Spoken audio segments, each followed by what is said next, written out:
Olá, seja muito bem-vindo a mais um episódio do Doutor Podcast. Antes da gente começar o programa, aproveita e te inscreve aqui no nosso canal no YouTube e nos segue lá nas redes sociais. Nas redes sociais, tu fica por dentro dos nossos bastidores, pode mandar perguntas e sugestões de pauta. E aqui no YouTube, toda terça-feira tem um programa inédito para ti. No programa de hoje, nós vamos falar sobre as doenças psicossomáticas que tu pode ter e talvez nem saiba. Fica com a gente que o Doutor Podcast está começando.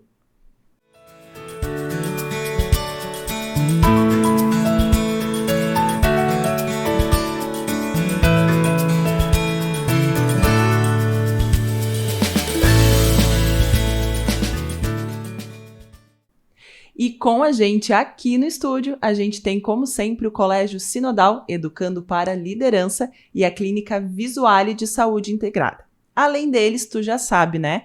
Garbo Decor e Móveis Heinheimer, que a gente não tá no nosso estúdio oficial, mas tu pode conferir as coisas lindas que eles têm por lá no @garbodecor e @móveis Heinheimer. Bom, começando oficialmente nosso programa, a gente recebe aqui a Ana Beatriz Guerra Melo, psicanalista e psicóloga, mestre em psicanálise e educação pela URGS. Atuou como docente e supervisora e coordenadora de cursos de graduação e pós-graduação em psicologia nas universidades Unisc, UX e Fevale. E na saúde pública atuou nos programas de saúde do escolar e planejamento familiar. Coordenadora de grupos de estudo de psicanálise e cursos sobre estruturas psíquicas. Estudou psicossomática com o psicanalista Jaime Betts, do APOA. E participa do Pentalfaz, nas leituras em voz alta das cartas de Freud a Fries. Um lindo currículo e eu consegui ler ele inteiro. Seja muito bem-vinda, é um prazer te receber aqui hoje. Prazer é meu estar aqui, estou muito feliz, estou me sentindo bem à vontade. Ai, que bom, isso é o mais importante para a gente conseguir conversar sobre esse assunto. Bom, do início então, o que são doenças psicossomáticas? As doenças psicossomáticas são aquelas que afetam o corpo, mas que têm uma origem psíquica. Então, psicossoma, né? Corpo e mente. Mas as pessoas sempre sentem a afecção no corpo. Então, elas vão buscar uma causa orgânica, organicista, vão buscar curar o corpo.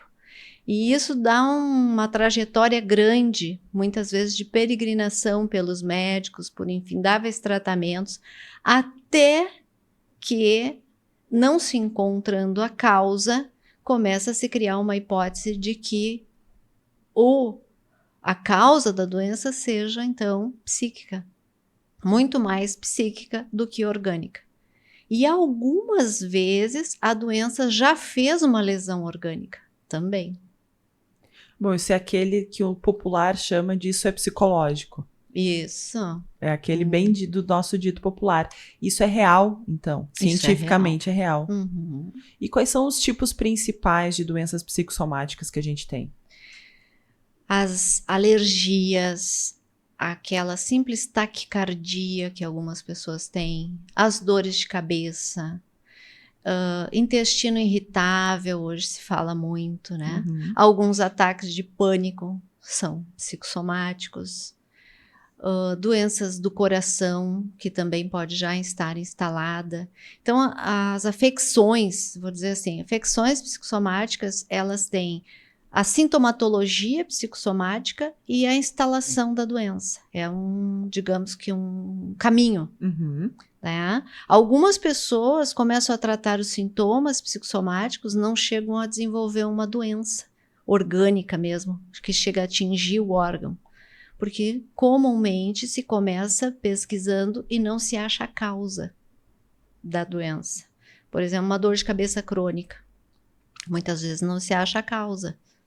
Mas faz várias pesquisas, às vezes chega até um neurologista com exames mais detalhados, como um eletroencefalograma, e aí então também, né? Ressonância magnética. As doenças autoimunes, algumas são psicossomáticas, o próprio câncer. O câncer tem fundo fatores psicossomático? psicossomáticos. Então, alguns tipos de câncer, eles precisam de uma terapia que envolva fala, né, psicanálise ou uma terapia, para que a cura possa se fazer, ou o tratamento eficaz. Isso é bem complexo, né? Porque, na verdade, a gente, quando pensa em câncer, por exemplo, a gente pensa em quimioterapia, em radioterapia, essas outras questões. De que forma essa questão da conversa, da análise, da psicanálise pode ajudar? Bom, então eu vinha te falando, é um conflito, são doenças que é um conflito psíquico que gera essa dor, essa afecção no corpo. Então, a pessoa começa a desenvolver uma dor crônica, as fibromialgias também são doenças psicossomáticas, né? E começa a usar medicamento para dor, e pesquisar, investigar qual é a causa. E muitas vezes essa causa não se encontra. Então, esse é um grande sinal de que a pessoa deveria procurar uma terapia, um tratamento através da fala. Se a pessoa faz esse percurso, ela vai falar sobre a sua vida, sobre a sua história. Ao falar sobre a sua vida, sobre a sua história, eu vou usar um termo que o Lacan usa, né, um psicanalista que a gente estuda muito, que estudou bastante psicossomática também, ela tropeça em algo que é um nó no seu psiquismo, um nó que ela não conseguiu dar uma elaboração. Pode ser um trauma, pode ser uma perda, um luto, uma separação, algo mal resolvido. Ela tropeça nisso. Quando ela tropeça nisso, a escuta do psicanalista vê que ali é o ponto onde tem que ser trabalhado. E uma elaboração precisa se fazer. Feita essa elaboração, a cura para aquela doença que já está instalada lá no corpo, ela vai se dando gradativamente. E às vezes um tratamento médico que não está adiantando, passa a adiantar, passa a fazer o efeito que não estava fazendo. Então, corpo e mente não estão separados jamais. Tá? A gente tem aqui no país e no mundo uma tendência a separar corpo e mente. Então, os médicos tratam do corpo, né? A medicina trata do corpo, as terapias, a psicologia, a psicanálise trata da mente, a psiquiatria como ramo da medicina. Quando essas especificidades se aliam e se faz um tratamento em conjunto, é que as afecções psicossomáticas encontram um caminho, uma resolução saudável. Profundo, né? Fiquei até hipnotizada ouvindo a sua explicação. Mas a minha pergunta é, a partir de que momento, dentro dessa busca das causas de uma dor, de uma doença, em que momento a gente tem que começar a cogitar que isso pode ser com fator emocional? Eu vou dizer assim, nem sempre isso precisa ficar a responsabilidade do paciente. Há médicos que já têm toda uma leitura e um conhecimento e eles mesmos indicam. Tá? Então, tem pacientes que chegam para a gente no consultório e já tem uma indicação médica. Porque é bem difícil a pessoa reconhecer que o sofrimento é psíquico. Porque ela sente verdadeiramente aquela dor contundente. Ela sente verdadeiramente que ela está muito doente, fadigada, cansada, sente a dor, sente o órgão, sente o sofrimento, se sente doente. Apática, muitas vezes.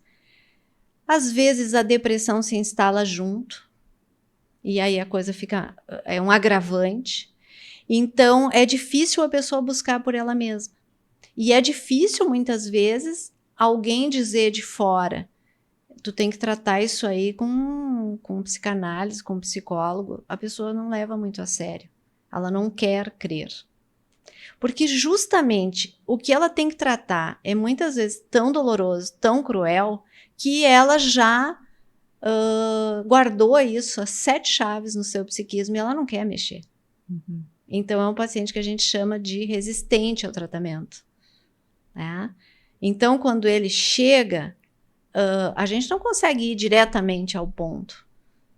Né? É preciso fazer um lastro nessa escuta, é preciso dar um sentido para a vida daquela pessoa para ela começar a mexer naquilo que fez ferida. emocional.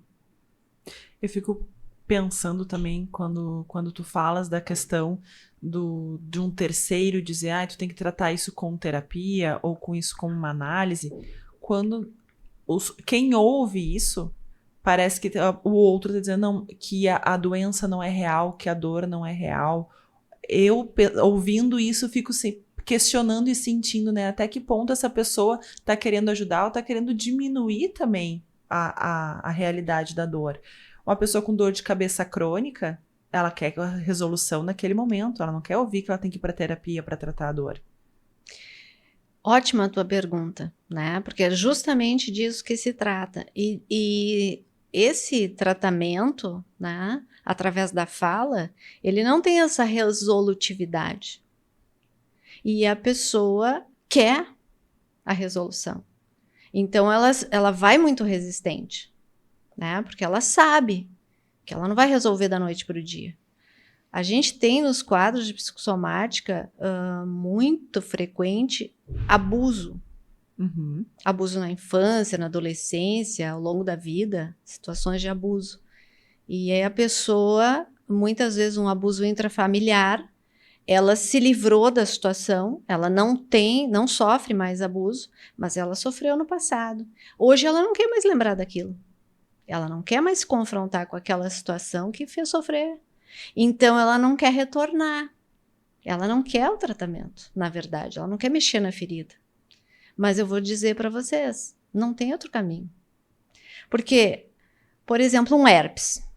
Tá? Vou dar um exemplo clínico assim. Uhum. Tá? O paciente chega para tratamento, tinha desenvolvido um herpes, aquele herpes que tomou todas as costas dele. Uhum.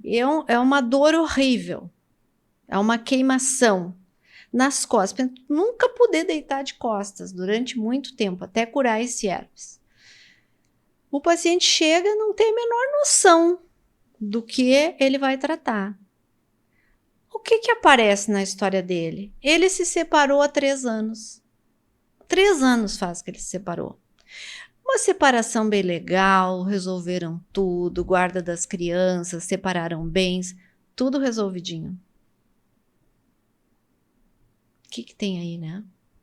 Aí o sujeito se põe a falar, né, da sua história, da sua vida, e isso aparece na sua história.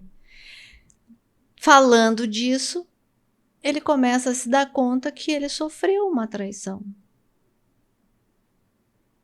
Que ele nunca quis ver naquela ocasião, nunca quis tomar conhecimento.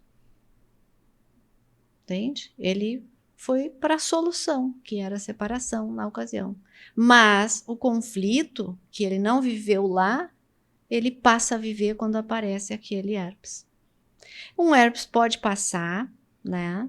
Essa crise que aparece o herpes, e pode não voltar mais, e pode voltar outra vez. Ou pode não voltar no herpes e voltar numa outra afecção psicossomática. Então, além de tudo, tem as recorrências. E tem as doenças psicossomáticas que se tornam crônicas, como eu já tinha dado o exemplo da fibromialgia. A fibromialgia, a gente chegou a fazer um programa só sobre isso, mas eu gostaria que nós conversássemos aqui também sobre essa questão porque são dores reais que te paralisam e o fundo dela é emocional? O fundo dela é emocional. A questão é que a pessoa vai criando posturas para se defender da dor, que ela vai criando patologias, por exemplo, na coluna cervical, né? Dependendo da idade, ela vai desenvolvendo também doenças reumáticas. Aliás, as doenças reumáticas também têm fundo psicossomático. Então, o psiquismo, tudo isso que fica um resto, que a gente guarda, esconde, tampona, os psicanalistas gostam de usar isso, tampona, deixa lá, né, guardadinho, ele tem que vir para fora. O sujeito vai ter que se haver com essa conta. E aí, a expressão no corpo, e essa coisa da pessoa adoecer, correr de médico em médico, em médico, em médico, ou tá sempre lá no plantão, com um leve sintoma que ela acha que tem uma coisa muito grande e os médicos procuram e não acham, é muito sofrimento. E o familiar, ele vai saturando dessa relação, sabe? Porque chega um ponto que a pessoa não fala mais de outra coisa. Só fala da dor que sente. Da dor, do que ela já tomou, do que ela já fez, dos médicos que ela já consultou. Então, aquilo toma conta da vida da pessoa. Ela não trabalha mais direito, ela não se relaciona muito bem com a família, ela deixa de fazer programas sociais, ela se exclui e fica com a sua dor. Fica reclusa com a sua dor, o seu sofrimento, o seu padecimento, com a sua doença. E aí, o que já era real se torna ainda maior. Se torna maior, isso vai crescendo. Então, alguns sintomas psicossomáticos evoluem para uma doença que chega a afetar um órgão, que chega a adoecer.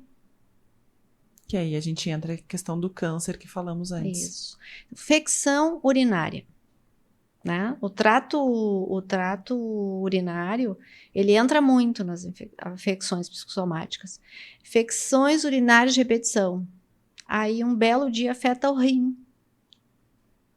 Né? É engraçado que na cultura, por exemplo, se diz assim, tomou no rim, né? Doeu tanto que as pessoas dizem assim, tomou no rim. Essa chegou a doer lá no rim. No rim. Esses ditos populares, eles falam muito das doenças psicossomáticas. E por que o trato urinário? Por quê? A doença psicossomática, muitas vezes, ela se originou de um trauma lá na nossa infância, na nossa primeira infância. Lá quando a gente era bebê, primeira infância, de 0 a 3 anos. Lá, o trato urinário, ele está em alta. A criança vai usar fralda e depois ela vai desfraldar. Às vezes, esse desfraldar já é feito com um impacto mais severo. Aí depois ela vai parar a controlar o xixi, ela vai passar a controlar as fezes. Às vezes o impacto disso já tem um efeito na infância.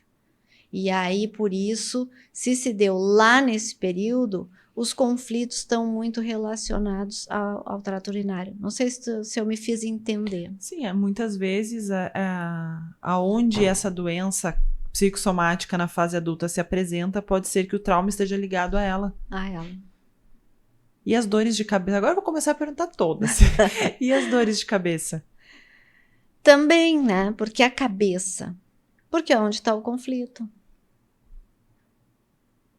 Sabe que a doença psicossomática ela é bem enigmática, mas quando ela se apresenta, ela é bem clara. Né? Por que a cabeça? Porque todo mundo tem dor de cabeça, quase sempre, né? Uhum. Porque é um caminho muito fácil. É onde está o conflito. Né? O trato urinário e os órgãos internos, porque também, por exemplo, eu vou fazer uma prova, né? Essa é um tipo de histeria também. Uhum. Eu vou fazer uma prova e me dá diarreia. Eu tenho uma teoria minha de que a gente romantizou o órgão errado. Essa coisa que o coração, romântico e tal. Quem sente tudo que acontece com a gente é o estômago. Que nem tu falou agora de, eu vou fazer uma prova, ficou com dor de barriga. Tá tão nervoso que ficou com dor de barriga. Isso a gente tem esse dito popular também, né? A barriga, ela dói, né? Ela produz a diarreia. E ela também produz frio quando a gente está apaixonado, né? As tais das borboletas.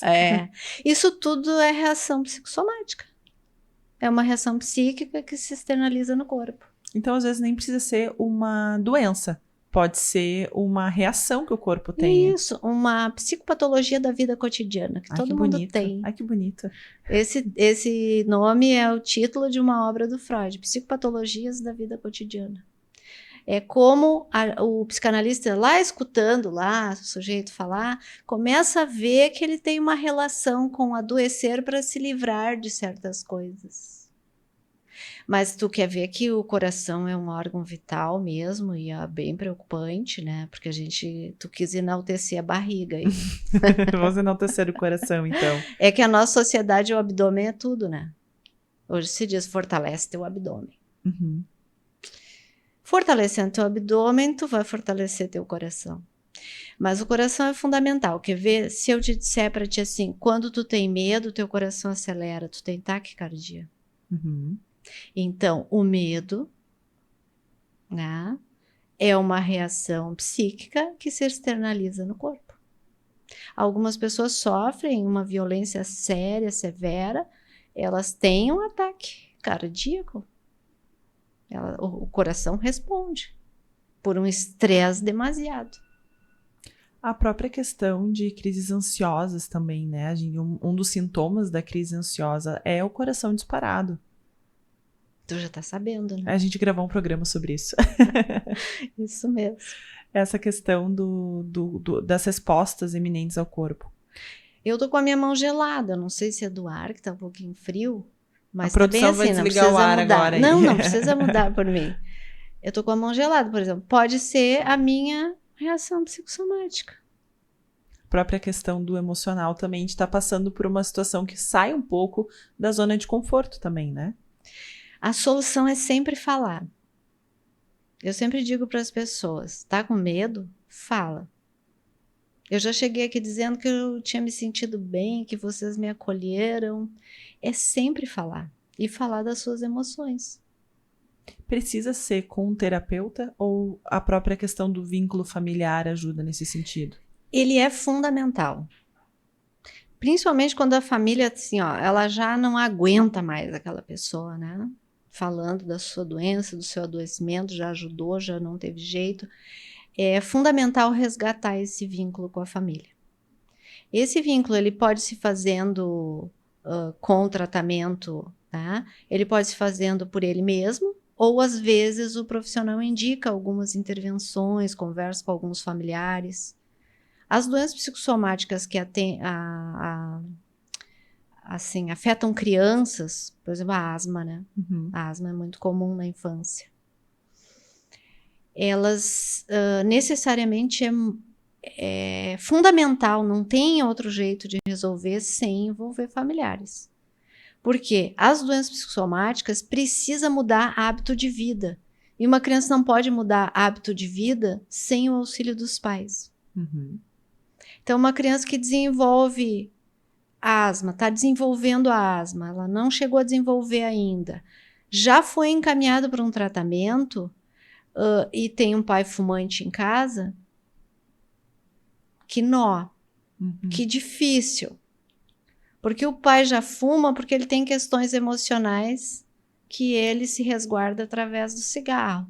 Então, ele vai ter que se haver com uma questão para poder melhorar o quadro de saúde do filho. Me fiz entender? Sim. Depois, a doença psicossomática ela vai precisar de médicos da medicina e da psicanálise, da psicologia, da psiquiatria. Às vezes precisa um medicamento psiquiátrico também. Bom, agora a gente entra na minha próxima pergunta, de como funcionam esses tratamentos. Porque eu imagino que precisa ser casado. Isso aí. Casado, tu entende simultâneo? Tratar o corpo físico e o mental ao mesmo tempo, simultaneamente. Eu acredito, né, ouvindo a senhora falar, que seja isso. É real? É real. É o melhor jeito. É bem importante. Então, tem médicos que tratam, por exemplo, tratam o câncer, né? E já quando fazem a biópsia, dá que é que é maligno, um carcinoma maligno, eles já encaminham, né? Pode ver aqui nas equipes de oncologia, geralmente os psicólogos estão trabalhando junto, tá? Lá nas clínicas de fisioterapia, o psicólogo está trabalhando junto, porque a fibromialgia está lá. E já fez lesão e tem que tratar lá também. Então, são profissionais que têm um desdobramento. O fisioterapeuta também trabalha muito em parceria, né, com os psicólogos, com os psiquiatras. O próprio psiquiatra que só trata com medicamento também sabe que não pode ser só com medicamento, que a pessoa vai precisar falar. Uhum. Senão, não acessa o que está lesionado no psíquico.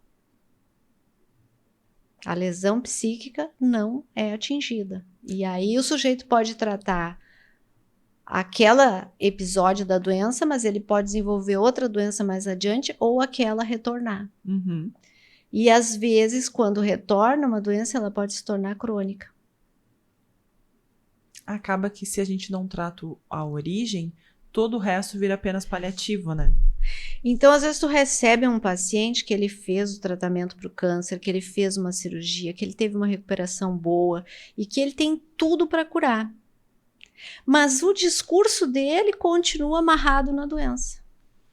Então, ele vai precisar falar para ele se livrar desse que a gente chama de um fantasma da doença que já ficou no discurso dele. Então, o trabalho continua. Bom, no ponto de vista clínico, né? Em que fase da vida essas doenças psicossomáticas começam a aparecer? Já vem da infância ou na fase adulta acaba vindo mais? Como eu disse, aonde aconteceu o conflito, né, ou o trauma, digamos assim, pode ser desde lá da tenra infância. Uhum. Tá? Há uma tendência, alguns autores, dizer que as doenças psicossomáticas, a criança já teve uma relação conflituosa, por exemplo, com a mãe, com os pais e com a chegada dela no mundo. Então, isso muitas vezes, quando a pessoa chega lá na vida adulta, é difícil de resgatar. Às vezes ela nem tem consciência, né? Ela não tem consciência. Ela só sabe que o corpo sofre. Por isso a doença psicossomática é tão difícil de tratar, não é fácil. Porque a pessoa não tem consciência do conflito emocional. Ela vai, como eu digo, eu gosto de brincar, cega. Tem um livro do Saramago, que é o Ensaio sobre a Cegueira. Uhum. Tem um filme também, que todo mundo começa a ficar cego, né, no livro. Não vou dar spoiler. E as pessoas não conseguem ver. Mas quando elas começam, então, a se integrar e a conversar, se aproximar e poder se olhar sem os olhos, né, por outras formas, elas começam a melhorar. E um belo dia elas ficam bem. Na psicossomática é assim, é uma coisa meio que mágica. Elas vão encontrando algum sentido para o tratamento, elas vão ficando de bem com o tratamento, elas vão gostando de falar, elas vão começando a se sentir confortáveis, aqueles sintomas mais agudos vão cedendo, e de volta um amor à vida, a outras questões, o estresse no trabalho muitas vezes, né, vai passando. Pessoas que desenvolvem psicossomática, por exemplo, pelo trânsito. A gente falou do trânsito, né, para chegar até aqui. Pessoas que têm que cotidianamente enfrentar um trânsito pesado tendem a desenvolver doenças psicossomáticas. Elas não têm a menor noção de que seja por isso. Né? Esse é um fator que desencadeia a doença, mas a questão que adoeceu é outra ainda. A questão do estresse na vida adulta, né? Na vida da gente, no dia a dia. O estresse pode ser o causador de doenças psicossomáticas? Ele é deflagrador. Então, eu já tenho a tendência, aí eu passo pela situação do estresse e se deflagra a doença psicossomática. Que é o bom e velho, baixou a imunidade. Exatamente, tu tá bem informada, né? Aí é aquele sujeito que faz gripe muitas vezes fica gripado, né? Resfriado, tem tosse. As amidalites são fundamentais, né, à função psicossomática. E elas dói a garganta, provoca uma inflamação, tem que tomar antibiótico. A garganta infecciona, né? Se não tratar, vai infeccionar laringe, faringe, vai dar otite, né? Muitos adultos que fazem isso, fizeram isso lá na infância. Muitas vezes isso está perdido. Aí lá, deitadinho no divã, começa a contar como é que era a sua infância. Quando eu ficava doente, mamãe fazia um mingau. Você ficava doente? O que você tinha? Por que fazia mingau? Porque daí não doía minha garganta. Entende? Tá. Que é a mesma afecção que ele é recorrente agora. Então, aquela dor de garganta que ele tinha lá na infância voltou a se repetir na vida adulta, não é nenhuma novidade. Isso. E grosseiramente, fazendo uma relação forçosa, né? Nem sempre é assim tão simples. Foi uma criança muito reprimida, impedida de falar. Aquela criança que fica quieto. Agora é os adultos que falam. Aí a criança não podia falar nada. Viveu num tempo que a criança não tinha voz. Existe um livro muito antigo e eu lembro de ser criança e ver ele lá em casa, que era O Corpo Fala, que era justamente sobre essa questão dos sintomas do corpo físico com esses fundos emocionais. E a gente consegue fazer um mapeamento, mais ou menos, de botar entre aspas isso, né? Porque cada pessoa é única, cada pessoa vai ter uma resposta. Mas, uma dor no pé, alguma coisa nesse sentido? Esse livro, meus alunos de psicologia amavam. Viu? Não tô louca. Eles sempre apareciam com esse livro na minha frente. Então, esse livro tem muito sentido, sim. Como essas doenças se externalizam na cultura. Então, determinadas culturas elegem um órgão para sofrer. Como eu já tenho uma vivência das famílias ao meu redor e da minha própria família, que a doença é essa, eu adoeço também daquela doença. É um caminho já pronto.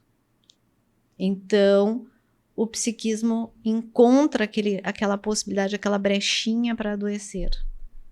Então, para algumas culturas adoece mais o rim, outras adoecem mais o fígado. As culturas, a senhora quer dizer, as culturas familiares. As culturas familiares. Por influências, por exemplo. A influência alemã. Culturas que têm uma influência do uso do álcool, por exemplo. Então, tem o trato digestivo tem uma tendência maior a adoecer. Por quê? Eu também uso um agente agressor ao trato digestivo, ao estômago. Profundo, eu tô hipnotizada ouvindo a conversa. Mas nesse sentido, a gente consegue reverter ou com uma terapia exclusiva ou o ideal seria tratar a família toda? O que eu vou te dizer? Quando alguém da família se trata, a família é sempre sistêmica, isso respinga. Então, muitas vezes não é necessário, mas em algumas vezes é. Então, a gente tende a adoecer daquelas patologias que na nossa família se adoeceu. Porque a gente sabe muito bem como alguém descreve uma dor de cabeça, como alguém descreve uma dor no pé, como alguém tem dores reumáticas. Isso já está instalado. Então, a minha via para sofrer escolhe aquele caminho. Como se fosse um caminho mental pré-determinado já. Isso. Porque tudo que é psíquico vem da linguagem, da fala, da comunicação. Então, já é uma família que se comunica pela dor. Aí agora eu vou para um quarto escuro, eu tô com enxaqueca, ninguém me incomoda, fico bem quietinho. Aí se livra da incomodação. Aquele filho já aprende que quando precisa de paz, ele tem que ter dor de cabeça. Claro, a doença psicossomática é muito mais do que isso, mas essa é um caminho, é uma tendência, é um sintoma psicossomático. É que aquela pessoa está querendo dizer assim, eu preciso de uma pausa, eu preciso cuidar de mim, eu preciso olhar para mim. Preciso Quando eu tenho uma doença, eu não acho a causa, fica quietinho, olha para ti, cuida de ti. Tem um caminho que a pessoa precisa fazer por ela mesma. Mas nem sempre a pessoa dá conta sozinha. E hoje tem um risco muito grande, porque a internet está cheio, né? Por isso que eu gostei muito de vir aqui ao programa. Porque a internet está cheia de receitinhas milagrosas, Uhum. né? E a própria medicação, né? Aquilo que tu pode comprar na farmácia sem a receita médica, as pessoas vão comprando e vão utilizando. E às vezes uma doença que não se instalou ainda, não prejudicou um órgão, poderia ser revertida se tivesse um tratamento mais adequado. Então a pessoa vai deixando. Muitas vezes ela chega, ela já sofre 10 anos de uma artrite reumatoide, que ela já está quase deixando de andar, e aí ela vai tratar. Então o percurso de recuperação, ele é mais lento, mais doloroso, envolve muito mais, né? Envolve muitas vezes o profissional, o reumatologista, o fisioterapeuta. Uma atividade física regular é sempre recomendado, sempre. Tanto antes, quanto durante, quanto depois. Para manter esse corpo sem voltar a responder ao psiquismo que se estressa, que adoece, que incomoda, a atividade física é muito bom. Porque com a atividade física, a gente conhece o corpo da gente. Questão de consciência corporal, né? Exatamente. Para estudar psicossomática, a gente tem que estudar o corpo na cultura. E que lugar a cultura dá para o corpo, que lugar a família dá para o corpo, e que lugar a família dá para o corpo da criança. Como cada sujeito tem a representação do seu corpo. E isso se faz muito em análise. Pessoas que não têm a menor ideia de que uso fazem do seu corpo. Pessoas que ficam na frente do computador 12, 15, 16 horas e querem que o seu corpo dê conta disso. É uma pessoa que não conhece o seu corpo. Não faz nenhuma atividade física, não faz uma alimentação adequada, aí ela passa a não dormir bem. A insônia, aquele sujeito que fica fritando na cama, né? A insônia desencadeia o adoecimento psicossomático de forma grotesca, assim. Então, quer dizer, o sono, a qualidade do sono é fundamental para te não adoecer e depois de um tratamento não voltar a adoecer. Então a gente sempre diz, ó, o que é um termômetro para te saber que tem que voltar? Por exemplo, ganhou alta, quando será que eu tenho que voltar?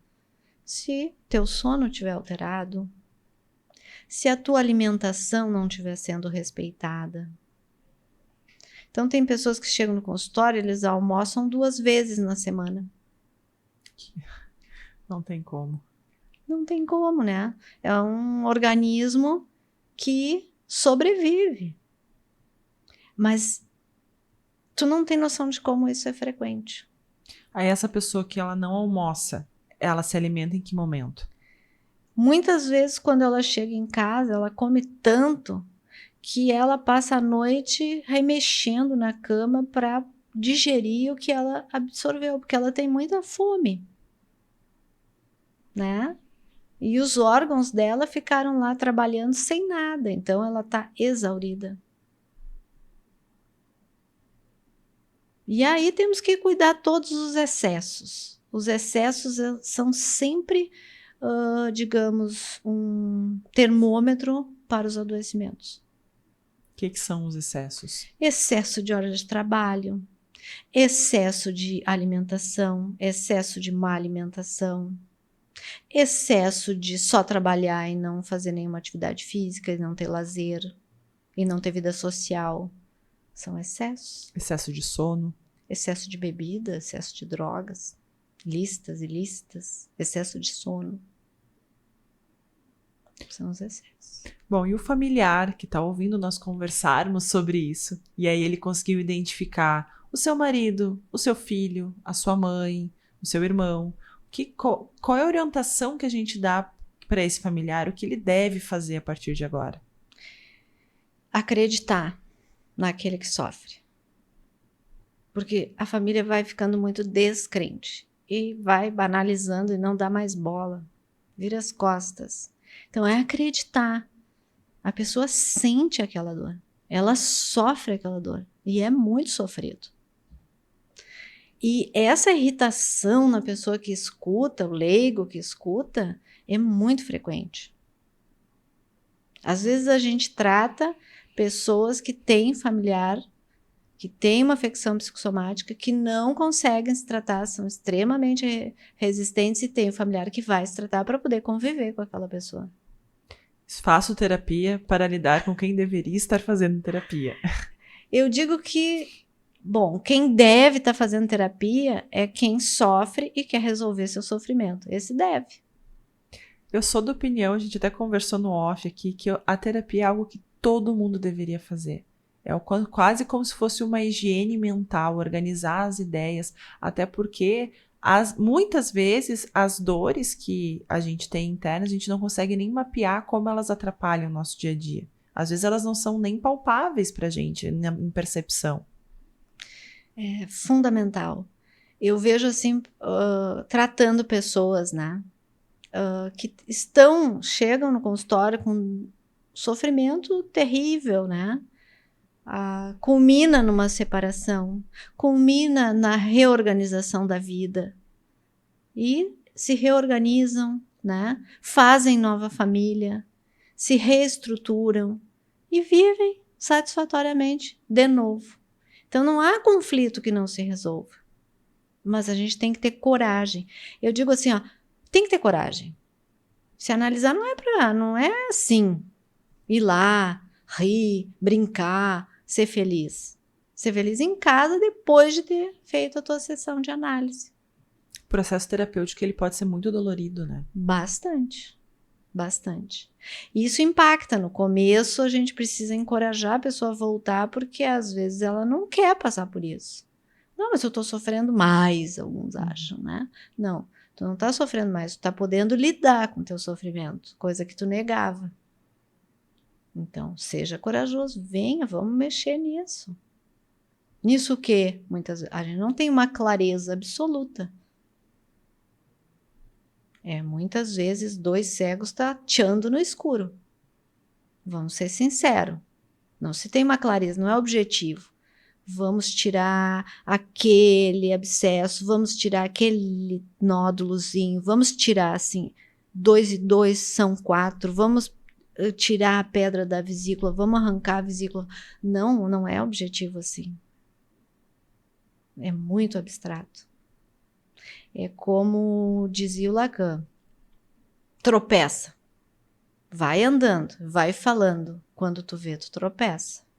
E aí, algo começa a se ressignificar naquela história. E aí a história começa a mudar. É uma mágica lindíssima. É um trabalho muito bom. Há quantos anos já de terapia? De terapeuta? De psicanalista? Acho que uns 32. Algumas pessoas já passaram pela senhora, né? Muitas. Como eu trabalhei em serviço público, que é muita demanda, muita gente. Como eu formei muito psicólogo, muita gente.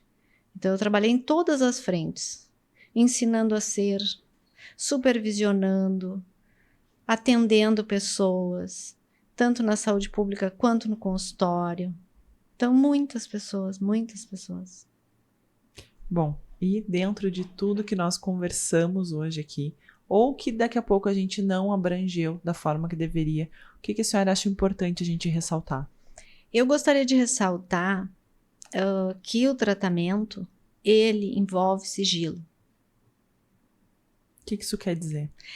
Quer dizer que tudo que é falado ali dentro não é revelado para ninguém mais. Ninguém mais. Eu gosto de dizer isso porque as pessoas, elas temem falar o que elas mesmas acham que não conseguem ouvir. E que quem está ali para tratar se analisa e está ali preparado para escutar, pode escutar, então elas podem falar.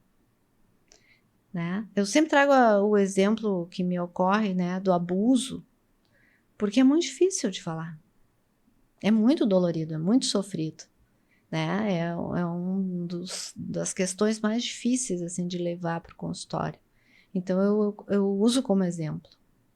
A pessoa também que sofreu uma traição, a pessoa que sofreu uma violência, que sofreu um assalto com violência física, é muito difícil falar. Que ficou num lugar de humilhação, né? Que sofreu violência de um semelhante, de dois humanos, onde um agride o outro. É muito difícil falar. Porque a lógica da pessoa do bem é de que ela não vai ser agredida por ninguém, porque ela não agride ninguém. Então ela não espera aquilo, é um golpe fatal. É um golpe dolorido. E aí não sente essa dor fica lá escondida, sente a dor no peito, que aperta, que sufoca, sente o sufocamento numa crise de pânico, sente a falta de ar, sente a taquicardia. E é isso que sente, nem lembra mais do que aconteceu. Tá perdido, tem que encontrar. Vai ter que passar pela situação, falar dela.